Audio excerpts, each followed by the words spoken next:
Hello guys, welcome back to another video. My video is being slow as heck right now when I'm trying to upload. So I was gonna stop it tonight and just edit. But since nothing else is going, like they're not downloading fast enough, I'm just gonna do another chapter. I'm pretty sure I'm 35. The last chapter, I know I'll have it figured out, but when everything's posted, the chapters switch. Right now I'm just struggling. Cause I'm doing 7 chapters or whatever tonight. It's kind of my plan. Cause it's only 2ish a.m. Almost 3. I still got another hour before I fall asleep. Probably. But yeah. So why not get some more chapters in? Okay. I'm stop rambling now. Just read. Read, Kit. Read. Okay. Mastermind. Rise of Anarchy. Went by Clouds. My head in the clouds. Not coming down. Read by Read. MHA. Chapter 35. Breakdown. Summary. Ochako goes home. Sue sat in the dark and tried to at least relax, even though she knew that trying to sleep was useless right now. She wouldn't be able to fall asleep unless she knew that Ochako was home safe. But her patrol wasn't scheduled till the end of almost sunrise tonight. So Sue knew she had to wait a long time ahead of her, until someone knocked on her door. Ochako never ended patrols early, so there was no way it was her. It must have been some other classmate needing a favor or something. In the middle of the night. Completely normal. Hesitantly, Sue got out of bed and opened her door. Ochako was standing in the dim light of the hallway, with tears in her eyes. The last of her mascara streamed down her face. Sue immediately wrapped an arm around her shoulder and ushered her inside. Ochako! What happened? Ochako didn't say anything. Instead, she stared numbly at nothing. Sue tried to turn on her desk lamp and led her to the bed. She was still in her hero costume, so Sue grabbed an oversized t-shirt and a pair of shorts she pretty sure would fit Ochako, and held them out to her. Get changed, and I'll make you some tea. Then we can talk a bit. At first, she didn't even think Ochako heard her, but after a moment she nodded slowly and took the clothes. Sue's arms dropped to her side and looked at Ochako up and down again. She didn't look injured, but then again, she became a pro at hiding pain these last few months. Sue couldn't be sure.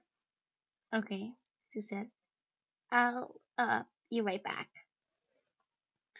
Again, Ochako didn't respond, and Sue's mind was a roulette of all the worst-case scenarios as she walked into the kitchen. Ochako never ended patrols early. It was probably something the rat had put in her about being strong enough, or more like saving everyone at every single moment. Long story short, if Ochako wasn't out saving people, she thought she was a failure. So whatever had to have happened made her come home early with tears in her eyes. No less, it had to have been big. She made tea as quickly as she could and ran back upstairs, knocking quietly on the door before going in. Ochako's hero costume was folded neatly on the desk, and she was playing with the hem of her shirt that Sue lent her. She stopped crying for the moment as well, but she still stared blankly at nothing. So whatever happened obviously was still bothering her. Sue softly pushed the door closed and knelt in front of her, Ochako, as she handed her one of the mugs. Do you want to talk about it? Ochako's hero costume was folded neat. Ochako opened her mouth to respond, but instead of saying anything, she just shut her mouth as she started crying again. Sue haphazardly put her own tea on the desk and sat down on the bed wrapping Ochako in the tightest hug she could. Ochako wrapped her arms around Sue's waist and hid her face as she started sobbing harder. Sue didn't know what else to do besides wait for Ochako to cry it out, so she just played with her hair and kept a stream of what hoped were comforting words. It's okay. It's okay. Ochako, let it out. I am here. You're okay. It's okay. Sue didn't know how long they stayed like that, but it didn't really matter. What mattered was that Ochako had someone that she could go to and actually come. And she had actually come. Sue was still terrified of whatever had gotten her to this point, but at least she wasn't trying to handle it by training beyond her limits or crying alone in her room. Whatever it was, they would handle it together. Ochako was strong. She had always been. But Sue wasn't able to stand by and let her go through any of this alone. She cared too much to do that. Gradually, Ochako's sobs gave way to sniffles, and eventually she surprised Sue by breaking the silence. I am tired. Her voice was almost inaudible. Sue took a sharp breath before holding in a little tighter. I know, Ochako. I know. I can't keep doing this, Ochako whispered. If we keep going like this, I'm gonna die. Sue blinked. Ochako had actually realized it? How? She shook her head and pushed back a guilty feeling of elevation. It didn't matter how. Ochako had broke and she was suffering. She needed Sue to be there for her and comfort her, and it was impolite to be happy about her friend's pain.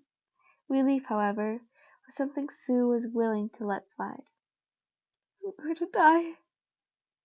Ochako's eyes were wide as she pulled away to look at Sue, tears welling up again. Sue, I don't want to die. Sue pulled her back into the hug. I'm not gonna let that happen, Ochako, okay? We're going to get you through this. It's not fair, Ochako sniffed. I'm just one person. Why is it up to me to fix everything that everyone else broke? Why can't I do it anymore? Sue, I can't. You shouldn't have to. Sue started running her fingers through Ochako's hair again. It was never your responsibility, and nobody should have tried to convince you that it was. Ochako looked up at her.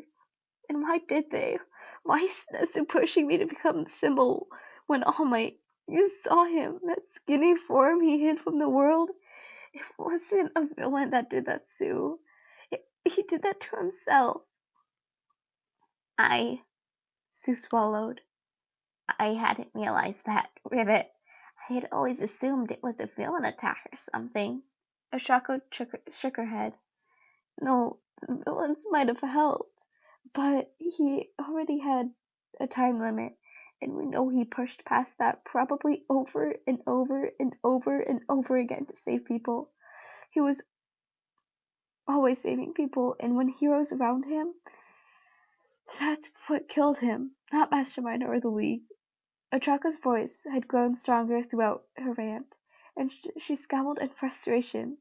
If he hadn't the weight of this entire country on his shoulders, then he might have survived. But he didn't. He was too busy taking care of everybody else, and that he killed himself in the process. Sue opened and closed her mouth a few times. Do you think Nezu knew? Ochako glared at the floor. I think Nezu encouraged it. Sue blinked slowly. Just like he'd been pushing you. Ochako slumped at the feet. Yeah.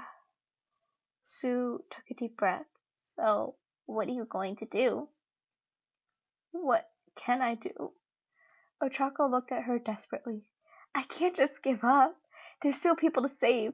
I have hundreds of civilians relying on me, and if I don't save them, who's going to? Nezu? There are other heroes, Sue tried. No, there aren't, Ochako cuts her off.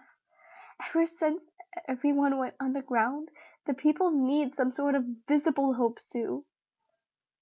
That doesn't have to be you, you know. Sue tried, but she already knew the answer she was going to get. Ochako was too strong to give up once she had a goal in mind. I can't abandon them. Ochako shook her head. But I'm tired, Sue. I'm just so tired. I know. Sue kissed the top of Ochako's forehead as she went limp, and softly just let her be held. I know. So what am I supposed to do? Ochako's voice was small. Just keep doing what Nezu tells me. I'm already burning the candle from both ends, but it seems like every time I go to talk to him, he ends up lighting a fire right underneath me, and it starts burning me in the middle too. I can't keep doing this, Sue. I don't want to die. That's... Sue swallowed nervously. That's not the only option. Ochako looked at her curiously. What do you mean? She took a deep breath. Well, Nezu basically told you that your only options are to give up and abandon the people you're going to until you die from exhaustion. Or keep going until you die from exhaustion, right? Ochako looked away. Yeah, pretty much. Ochako nodded. Well, what if we carve our own paths instead? Ochako blinked. What? Sue grabbed her hand. What if instead of taking either roads that you've been given, we make our own? Everything we grew up believing about hero and heroism turned out to be broken lies anyways. So why not build something new? Create the kind of world we want to live in. Ochako tensed slightly. How? Whether he realizes it or not, Nezu has given you a lot of power, Sue said. He might have been planning to use you either as a puppet or a symbol, but that power is real. You have the hearts and minds of the people, Ochako. That's valuable. So what? Ochako asked. I led immunity or something? Are you even hearing yourself? Nezu can still turn on me in a heartbeat. You know that. Sue squeezed Ochako's hand. What I'm saying is if you keep playing Nezu's game and let him think that you're the perfect little symbol of peace, but then actually become a symbol of hope. You've seen how everyone embraced Eri, her rejection of the typical hero versus villain setup. We've been fed our whole lives. You can't just use the position the rat gave you and rebuild the world that is better. It's not going to be easy, but it's gonna take strategy and stealth to keep Nezu out of the loop. But it's possible. But Ochako, please don't try to do this alone anymore. Ochako gave the first real smile Sue had seen from her in months. Okay, I promise. We're going to do this right this time. Together. I want to scream so badly but I can't because it's 3 a.m. My parents are upstairs. It was such a good chapter. Ochako! Poor Ochako. Ochako Sue. It's perfect, y'all. I love it. I can't wait for the next chapter. Shoot, Daisy's gonna be so mad at me. It's 3 a.m. and I'm still recording. Anyways, guys, I don't have anything else. So have a wonderful night / day / morning / whatever time of day it is for you. And I will see you in the next chapter. Peace.